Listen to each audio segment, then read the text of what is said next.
Producer പറഞ്ഞിട്ടുള്ള ആളല്ലേ? ആ അതെ പറഞ്ഞോളൂ സാർ. ഇതൊരു സമാധാന പടമാണ്, ഇടിയില്ല. വാട്ട്? No height? എന്തു? ഫൈറ്റ്. ഓ ഇല്ലില്ല, ഫൈറ്റ് ഇല്ല. എന്റെ അവസാനത്തെ പടത്തിലുണ്ടല്ലേ, പറഞ്ഞു പറ. അവസാന പടം എന്ന് പറയുമ്പോ ലാസ്റ്റ് പടം. എന്റെ ലാസ്റ്റ് പടത്തിൽ ഞാനൊരുത്തനെ കടവന്ത നേടിച്ചിട്ട് ആലുവല വന്ന് വീണു. ഇത് കണ്ടിട്ട് എന്റെ ഫാൻസ് ആർപ്പ് വിളിയായിരുന്നു. തെറിവിളിയായിരുന്നു. വല്ലതും പറഞ്ഞായിരുന്നോ? ഒന്നും പറഞ്ഞില്ല. സാറിന്റെ അടുത്ത പടത്തിൽ മൊത്തം 18 ഇടിയോ, ഒരൊറ്റ ഡയലോഗ് പോലും ഇല്ല. തിയേറ്ററിൽ ഇത് പൊടി പാറും. ഇത് പൊടി പിടിക്കും. ഒരു കാര്യം ചെയ്യ്, താൻ കഥ പറ. സാറിനൊരു നല്ലവളായ ഭാര്യയും ഒരു മോളും ഉണ്ട്. അങ്ങനെ ഈ നല്ലവളായ ഭാര്യ വേറൊരുത്തിന്റെ ഒളിച്ചോടും. നല്ലവളായ ഭാര്യ? ആ അതെ. അപ്പൊ ഞാനോ? സാറ് പൊക്കോളാൻ പറയും, എന്നിട്ട് സാറ് വീണ്ടും കിട്ടും. അന്നേരം കൊച്ചു പിന്നെയും ഒളിച്ചോടും. അപ്പൊ ഞാനോ? സാറ് പിന്നെയും പൊക്കോളാൻ പറയും, എന്നിട്ട് സാറ് പിന്നെയും കിട്ടും. ഒളിച്ചോടുമായിരിക്കും? ഇല്ല, തൂങ്ങിച്ചാവും. അപ്പൊ ഞാൻ എന്തിനാണോ?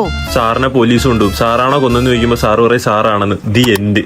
ഇത് കഴിഞ്ഞാൽ എന്റെ ആയിരിക്കും. സാർ പടം സൂപ്പർ ഹിറ്റ് ആയിരിക്കും. പടത്തിന്റെ പേരെങ്ങനെ? സ്നേഹമുള്ള ഭർത്താവ്. അല്ലാതെ കഴിവില്ലാത്ത ഭർത്താവെന്നല്ലോ. അല്ല സാർ. സാർ എന്റെ വേറൊരു കഥയുണ്ട്, കേക്കട്ടെ.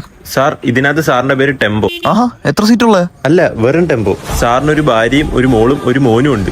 അങ്ങനെ സാറ് പോലും അറിയാം സാറിന്റെ മോനെ കൊന്ന് സാറിന്റെ വണ്ടി തന്നിട്ട് സാറിന്റെ കൂടെ വില്ലന്മാരെ കൊണ്ടൊന്ന് കുഴിച്ചിടുകയാണ് sir. What a horrible story. അല്ല, പടത്തിന്റെ പേരെങ്ങനെ? ഒടുക്കം.